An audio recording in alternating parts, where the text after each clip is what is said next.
Hi guys, welcome to the Watch Hobbyist channel. So a few months ago it was Baselworld 2016 where we had some major releases, and I managed while I was there to record an interview with a couple of really interesting guys. Now these guys, Greg and Anthony, they created a book called MoonWatch Only. It took them many years to create it. It's an absolute bible for anything to do with the Omega Speedmaster. So I hope you enjoy the interview. Now unfortunately I did have a setting on my camera which means that the focus is in and out. It was looking for faces basically and not doing a very good job of it. And the sound quality is only as good as we could get it because we could not find anywhere at all that was quiet enough. We sort of had to make do with where we sat. So, you know, obviously it's a big event and there's a lot of people around, especially that day because it was actually the press day. So I hope you enjoy it as much as I did recording it. And I want to give a massive thanks to Fabrice as well with Watch Print, and together these guys, they all came together and produced an amazing book. Hi, I'm Anthony and I'm one of the authors of MoonWatch Only book. Hi, I'm Greg, I'm the other author of the MoonWatch Only book. So how did you both meet and where did you meet? Want to start?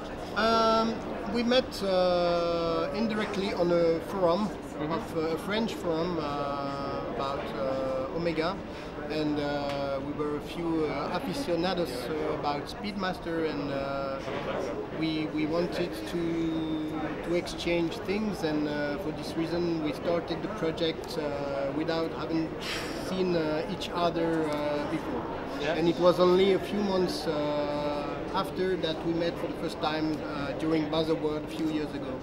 So we started to write the book without having met earlier before, which is something very special and one of the benefits of the forum about watches.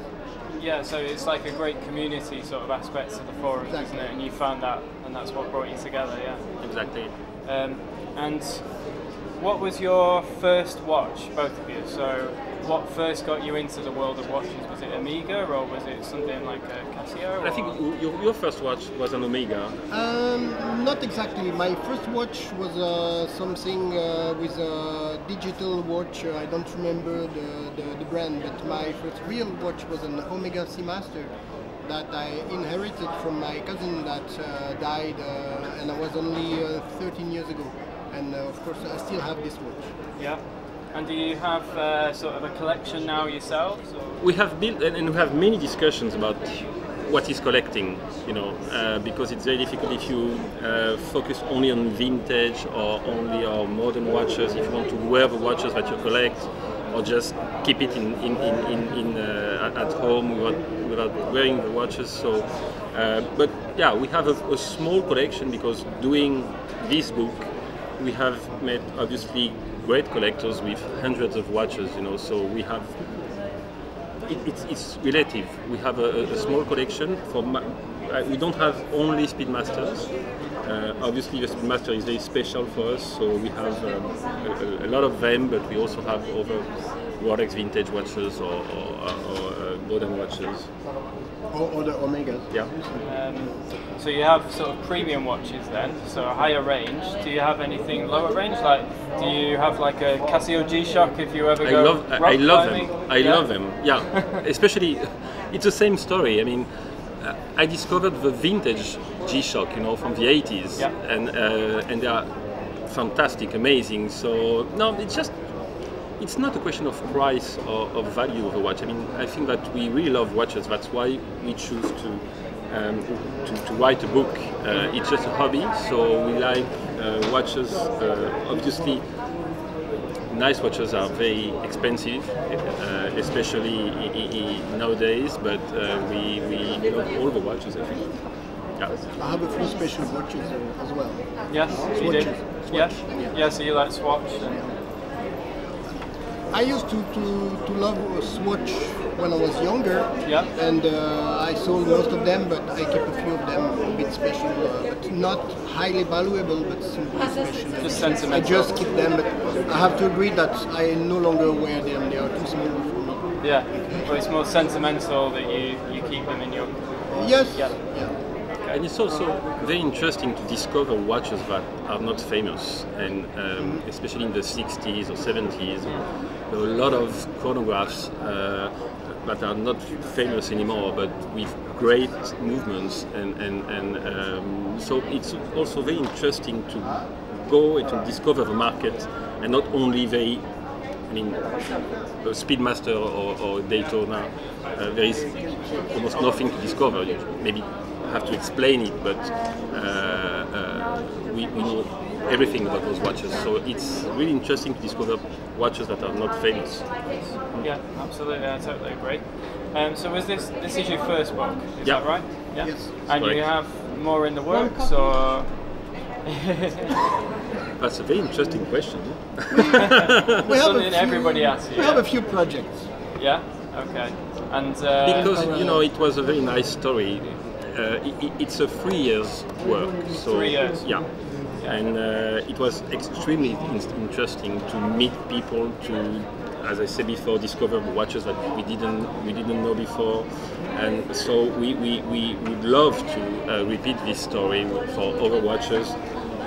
Omega obviously has a huge story, so there are a lot of watches that could be the subject of the book, but maybe also other brands. So we have other projects. Yeah. We would not deceive the fans, but we must say that to gather everything special for the Speedmaster, it means one of the most famous watch with the most famous history in a price range where we can still afford to buy some of them, to study them, and with a brand who has still archives and so on.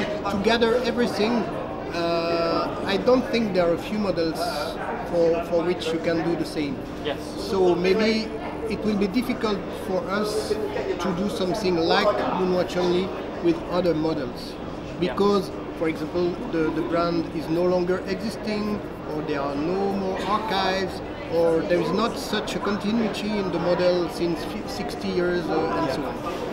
And also I think Omega make it very accessible, so you can go to the museum and you can really see this stuff, where That's correct. You can't really, I can't find that with other brands. There are some, but certain very big brands that I'm sure you know what I'm talking about, it's totally closed off, not open to the public in any way, and the products sort of look after themselves in terms of marketing, whereas Omega, they show you the marketing, they show you the history, and that's what I find is very different. Yeah, you're completely right, and that it's extremely important for us and for a book like this one, because everything that was written on this book was checked and certified with Omega, or 99% of the information was checked.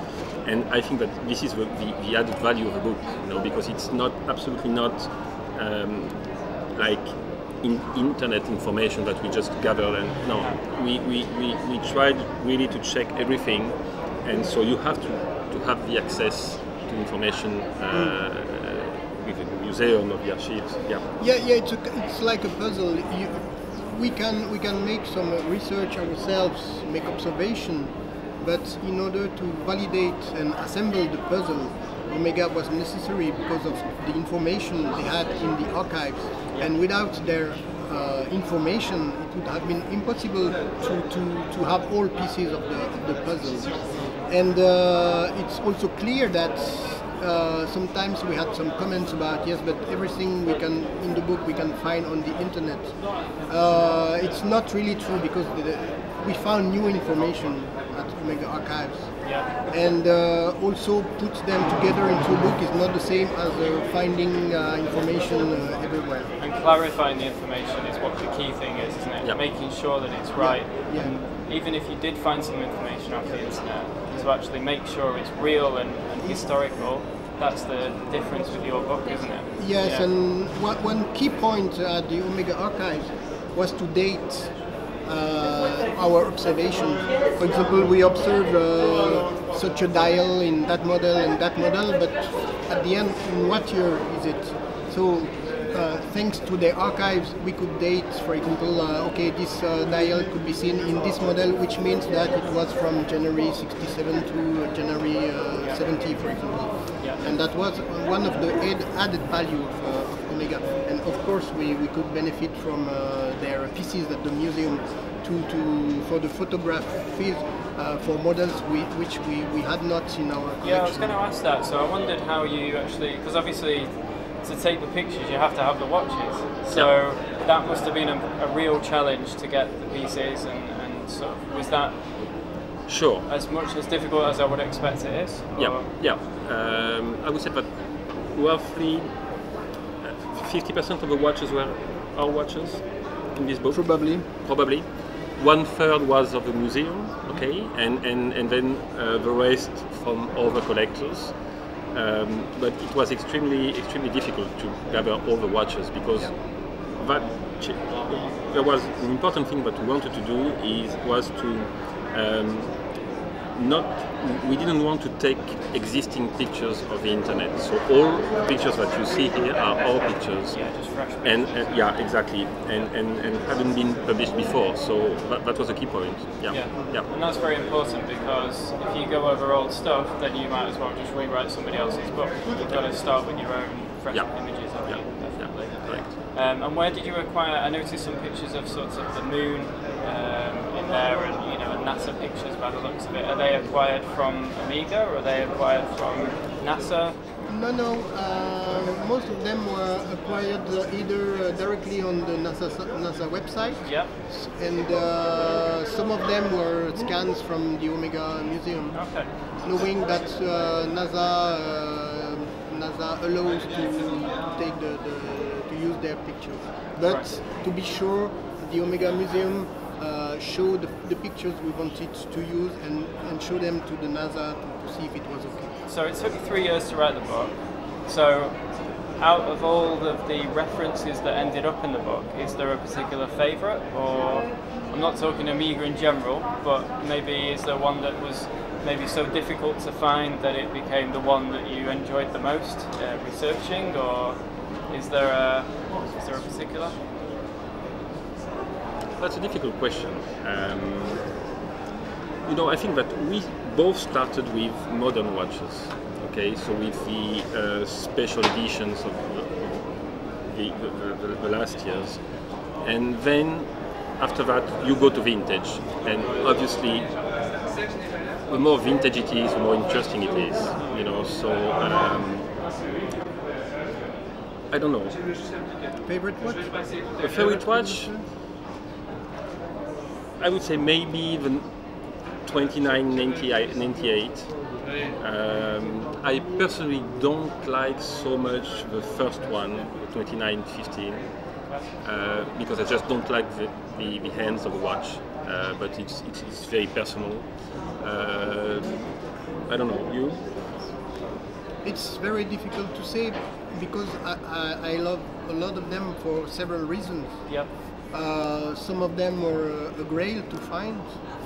Some of them because they are beautiful aesthetically. Because as Anthony said, in the vintage, what is interesting is that almost each example gets its own identity by becoming old in several different ways. Yeah. So you can have the same reference, let's say 105003, one which has some kind of indexes, another color of indexes, and the shape of the case and of the hands and so on. So it's very particular. Yeah, obviously then the dial is maybe the most important part of a watch. So when you find vintage watches with those brown chocolate dials, so incredible, and each piece is unique. So it's a difficult question. There's a watch which is not in the book, but it is very famous. It's the Holy Grail, but I really love. So it could be maybe my favorite Speedmaster. Which one is that? It's a watch of the 80s, which had a very limited production. Okay, maybe 1,000 or A bit more. And it was famous because Chuck Maddox. Chuck Maddox was one of the main collectors of Speedmasters. And I think it was maybe his first or one of his first Speedmasters that he bought, but he sold it.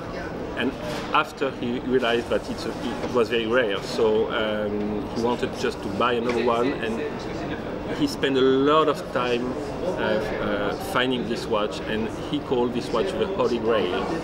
And it's a very interesting watch, and I love it. Yeah. Okay, so in recent years I've noticed that Speedmasters are really starting to increase in price. The vintage models are shooting way up, and in my opinion are becoming sort of the next Daytona of their time. But is there a particular model that you expect now to sort of go drastically up in value at all? That's so rare that you found that you know, there's a particular one that's the one to look out for that's maybe not done so far? I think that just maybe an introduction, Speedmasters were maybe undervalued before. So yes, they are becoming more and more expensive, but the difference that used to exist between a vintage Speedmaster and a vintage Rolex Daytona, for example, was too big for me. Yeah. So it's extremely, the first Speedmasters are extremely rare. I mean, if you want to buy a Daytona today, you will pay a lot, but you will have it tomorrow. I mean, it's not so difficult to find. Yeah. Obviously, the price is very high, yeah, but it's not so difficult to find. Okay, yeah. If you want to buy a vintage Speedmaster, the first one, you can pay the price that you want. You won't find it. So that's one of the main reasons for the recent prices of the Speedmasters. And people seem to be holding on to them more, don't they? Because they know they're rare, and they seem to be staying in collections more. Yeah, exactly, yeah. Exactly. Yeah. So I think that the first Speedmasters that have obviously a small production will be more and more expensive. I'm not so sure, but it's just my point of view that more recent Speedmaster, vintage, but more recent, will keep those prices, those high prices that we can see since a few months. Yeah. Maybe it's just speculation. You know that there has been the Christie's event that was very important. We organized with Greg and the Davidoff shop in Geneva, an exhibition a few months ago that was very important. So all those events, and then the book, all those events have made the prices. They're creating the brand awareness. Yeah, exactly. For rare Speedmasters, the first one, I think that prices will keep going up. I'm not so sure. I mean, people may be a little bit more cautious with more recent Speedmasters. I don't know if you agree. I don't really agree. I knew that. It's not a problem. No, I think, as he said at the beginning, Speedmaster were undervalued. So for me, it's just an adjustment. Why? Yeah. Because people since Omega Mania in 2007 are more and more proficient about the Speedmasters and what is a good example of Speedmaster and what is not, with current parts inside. The book, of course, helped to go further into to distinguish between good and bad, if you want. And so for me, just an adjustment to what is the should be the real value. So probably you meant the 69 reference maybe goes too high now and will decrease. I don't think so. Maybe they will stabilize, but I don't think they will decrease. Another thing is that usually you can no longer say, okay, the 69 is worth $6,000 because now people make the difference, as I said, between good and bad examples. So instead of being a 69 value that's $6,000, for example, there will be some of them rising 8, 9, and some of them going down to 3, 4 because they are not in good condition or they are not with original parts. And that's very important, isn't it? That the original parts are the key thing. Yeah. And there's plenty of out there without the dot over 90 and various little small, minute details that can make several $1,000s worth of difference. That's also the people have to understand that. Yeah, that's a consequence also about the progress in the knowledge. Is that you can see the price now of the original part, as you said, some bezels from the 60s. You could buy them at around probably 300, 400 francs 2 years ago. Now it's 1,000 francs for an example in good condition. It's simply because people have their Speedmaster, but they realize that their bezel is not correct. So they are ready to make good offers to purchase, to put the Speedmaster back in the original condition. Okay, so obviously, you know, as collectors, and you're trying to find watches that you want to keep in your own collection. Yeah. Is there anything during that time that drove you so mad that you stopped looking for it? Was there a watch that you just couldn't find? Was it the Chuck Maddox one, or were there others? I must say that I really wanted to purchase an Apollo Soyuz from the 70s, and did not have the opportunity, and now prices are going very high. And then it probably goes out from my list. Okay. My experience is maybe the opposite. Or I would say that I used to have watches that I sold because I didn't think that it could be so difficult to find them again. And now I realize that it was totally wrong to sell them. Yep. Yeah, that's the point. I've been there, done that. I did that with the 45th, Apollo 11 45th, where it's like the brown strap, the brown dial. Yeah. Very recent one, but now finding one is that's impossible. Yeah, so they understand that one. So I think that we should really think twice before selling a watch. I mean, it's because obviously you cannot buy everything, so you are just obliged to sell one, just buy another one that you were looking for a long time.